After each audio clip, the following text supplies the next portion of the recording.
And before I start my video, the rest of the video, one important factor that I had failed to mention is that in school, at elementary school, which was basically my only source of guidance from adults, and for a lot of us that is rather true, I was taught that women and men, girls and boys, aren't different.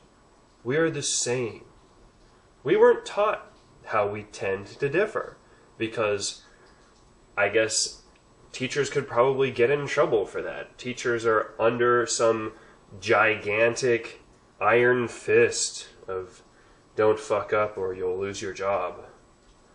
And they're scared, and they can't actually educate us, I guess. But yeah, it takes a lot of social experience for one to independently gain their own understanding of the generic differences between the sexes. And so when you don't have guidance at home, when you've got no researchers gathering data for you, if you want to build a car, it's going to be fucking impossible. You know?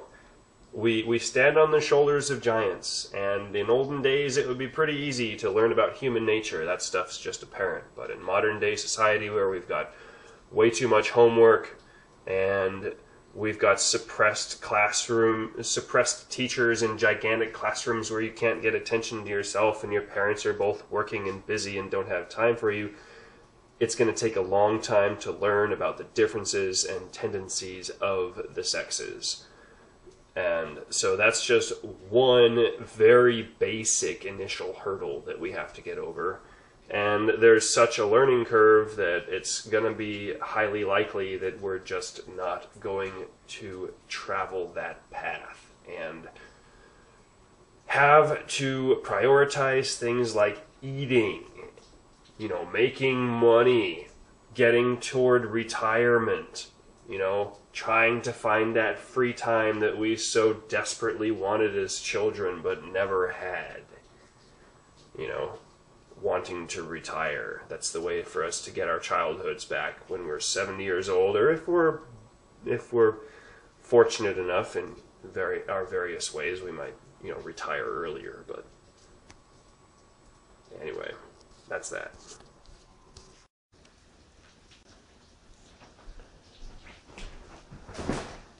This is a response for Paul Joseph Watson.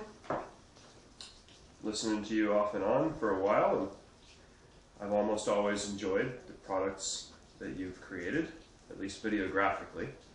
Not the biggest reader in the world, so appreciate your efforts. I'd like to take this opportunity to share my story. Maybe it'll be useful and a benefit to YouTube and to our culture. I'm not sure where to start.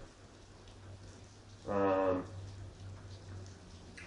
guess around my birth. Why not? I'm a product of a failing marriage between two people who went to school and were successful and didn't allocate adequate time toward finding emotional peace and learning to be communicative, social, normal creatures.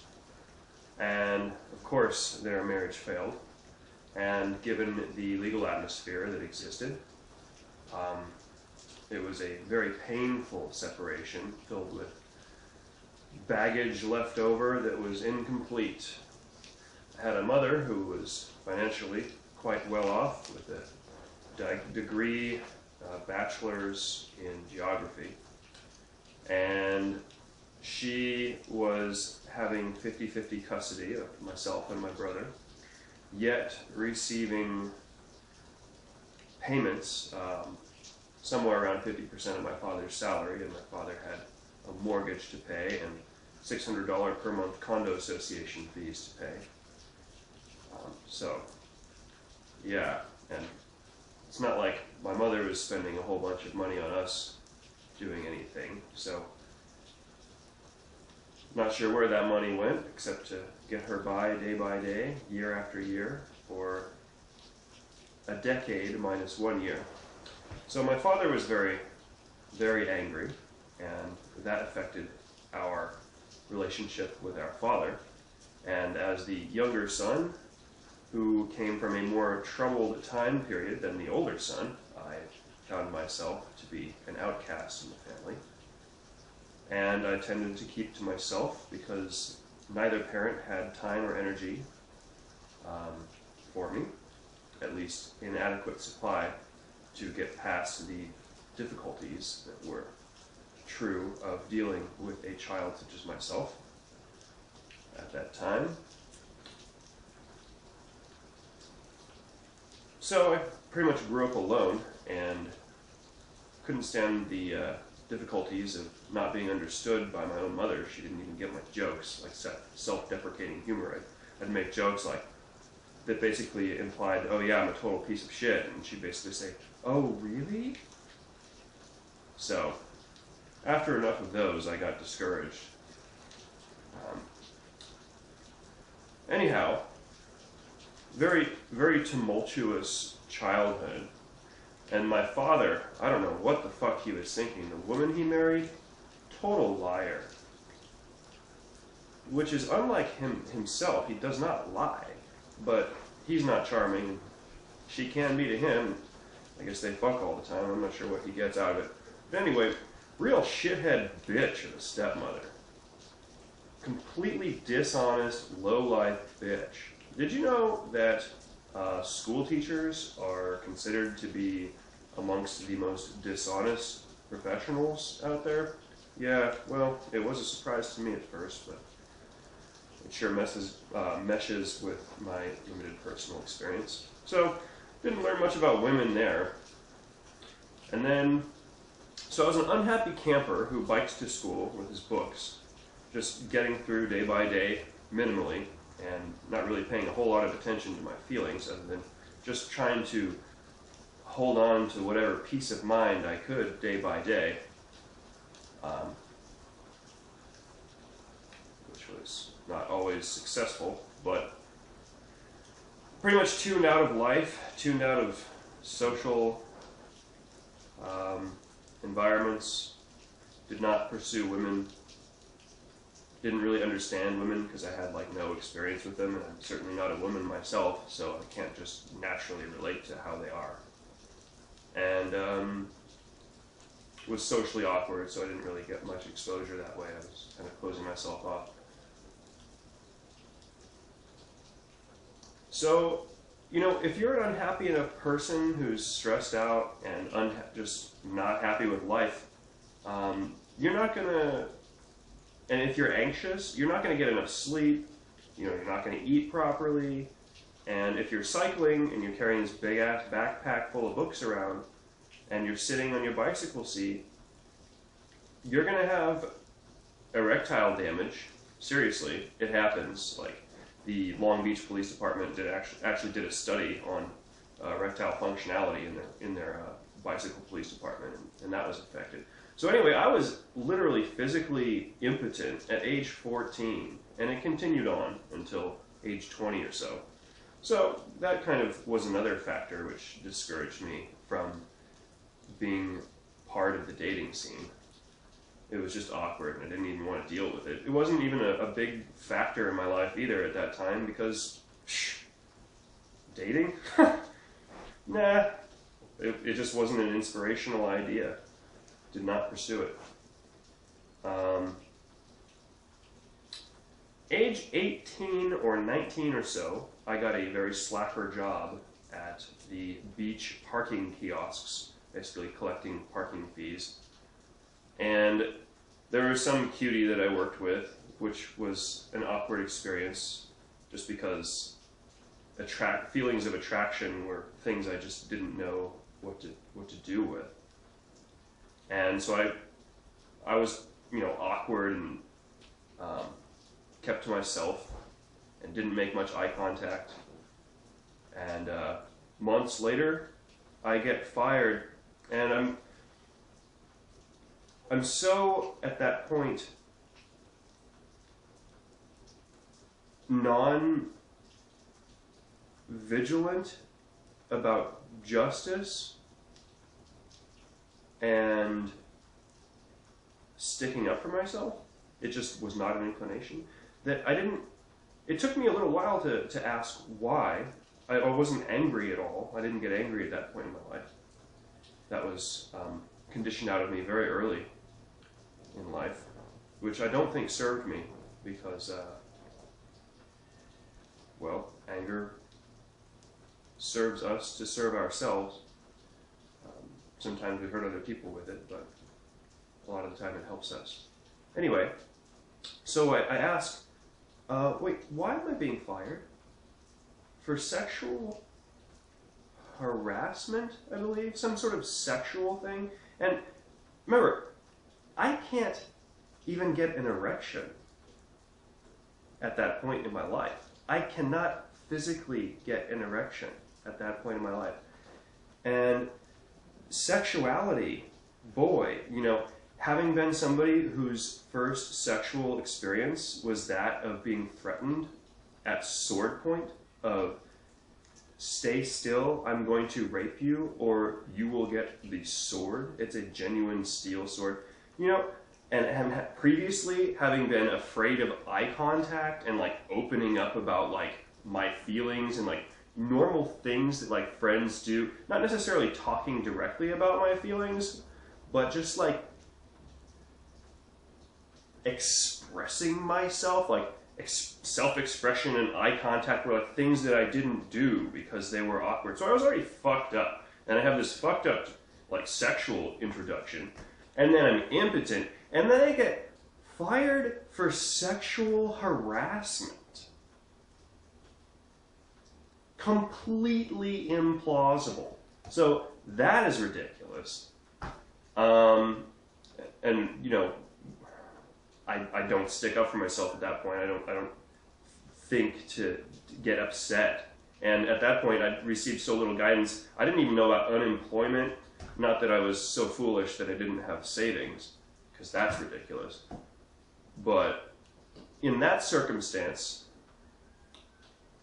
I had previously thought that unemployment came from the employer, but I guess it doesn't. So I wouldn't feel right about taking unemployment in that circumstance nowadays, but I would have after learning the basics of what unemployment was. Anyway, so I ended up losing my virginity at 24 to a very forceful Latina hottie who immediately upon my entry into her says, "Now I own you." And I asked, "What?" And she's like, "Never mind," and I just dropped the subject. Real quality relationship. But I stuck around. It was interesting. I kept, you know, saying, "Hey, this isn't working. I think I should leave." And she's like, "No, no, no, no." And we went on for like 6 months. And I've had some other relationship with another outgoing girl, which I would not call a romantic relationship, but it was just a relationship. And that's the extent of, you know, relationships that have been at that level of intimacy in my lifetime. And I'm just not very interested in all of these women that I see. Partly because I'm interested in somebody that is honest, and I understand that only like 3% of people are committed to telling the truth. They are committed to doing the right thing and having to earn self-esteem from themselves, I guess, and earn it rightfully. So that cuts out a lot of my options there. And having never really had any time with a lovely woman who isn't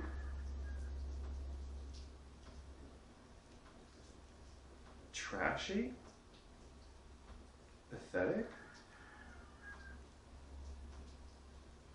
I just don't have much real life experience that would inspire me to go out and seek something else like that. At age 23, 2 or 3 or something like that. I spent 6 months in an info shop, which is primarily an anarchist, basically a hippie environment. And the women I came across in that environment were certainly not very careful about their beliefs. They just seemed so stupid that certainly was not encouraging. So, I don't know. What do we do with our lives? Seek women, why? Why would we want to be with women? I've met a good woman, and I'm pretty certain I can say that she was a good woman. She was responsible, she was open, she was lovely, and when times got tough, like when her boyfriend cheated on her, she was level-headed and was able to think rationally, despite being upset. But she could keep her emotions under control, and she could actually contemplate whether monogamy or polygamy is or is not human nature, and remove herself from the situation of having been cheated on by her boyfriend of some time, and think about the basics, which so many of us lack. Is it that women especially lack civility and personal responsibility and intelligence? I don't know. You know, I haven't gotten so excited about men as I have about women. Women tend to be lovely and kind of make my troubles go away and kind of make me happy to be around. And I haven't quite had that experience with men. So it's just my nature to be attracted to women, so I've considered women more so in my lifetime than men, or considered more thoughts about relationships with them. And it just, I guess since hanging out with guys is more natural than spending time with women, I haven't even had to think about it, simply because it's natural. But it's like both sexes are, for so many reasons, unattractive to each other. We've got expectations, and there are so many dangers being a guy that I don't want to express myself.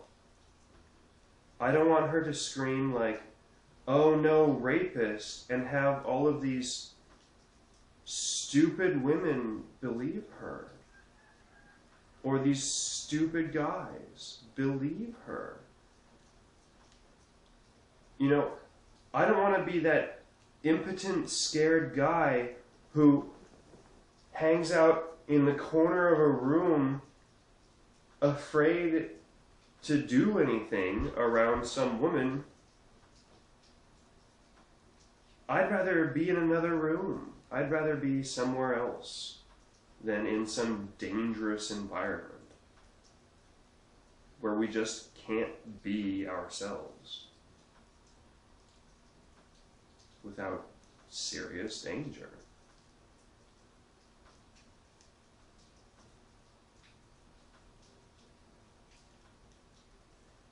And for me, one thing that's gotten me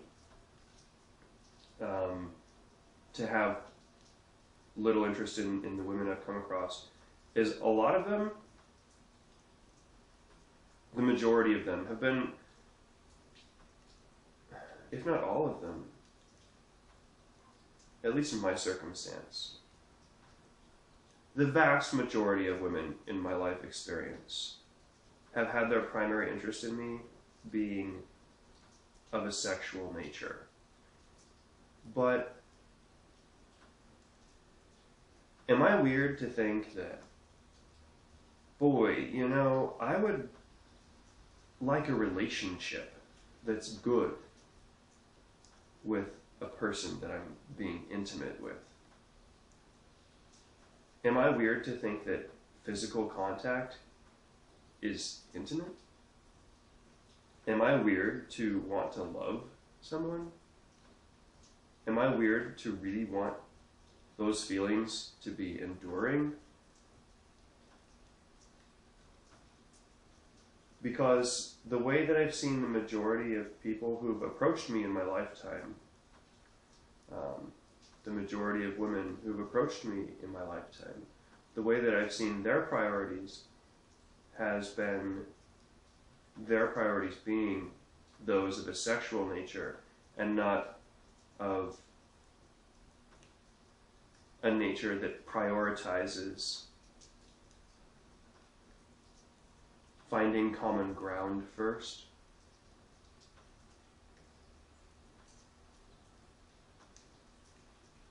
And for what it's worth, I'm certainly no longer impotent. Although if a lady isn't lovely, I know now that I can't get a hard on, even if she wants to fuck, and she's direct about it. Is that weird? I don't know. Guess I can't have sex with somebody who's not lovely.